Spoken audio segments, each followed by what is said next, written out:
Maiatzaren 29-tik ekainaren 22 bitartean, Getxofotok nazioarteko mailako 20 artisten lanaz gozatzeko aukera emango digu, gure kale, plaza, pasaleku, eraikin, ekipamendu publikoetan eta baita ere merkataritza guneetan. 4 astetan zehar maila handiko proposamen artistikoak hurbilduko dizkigu eta esan beharra daukagu 19. urtea ospatzen dugula.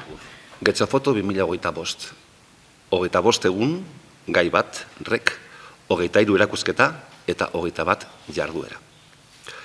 Artistei eta programazioei buruz zehoz ere esan barkon banu, hitz bat datokit gogora, eta hori da anistasuna. Artisten anistasuna. Anistasuna jatorriz. Aurten izango ditugu artistak Asiakoak, Taiwan eta Japoniakoak.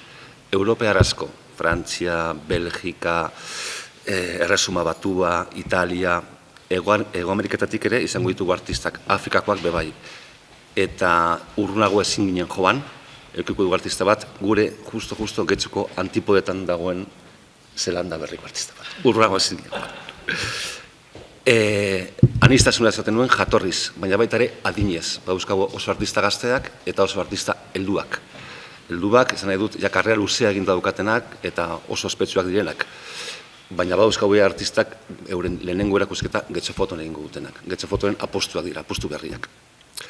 Eta hirugarrenik esango nuke anistasuna irudiaren hizkuntzari dagokionez. Bauzkagu lan oso dokumentalak, bauzkagu lanak adimen artifizialarekin egindakoak, bauzkagu apak, bauzkagu eseneratzeak, horrek egiten du guztia, programazio guztia oso aberatza izatea.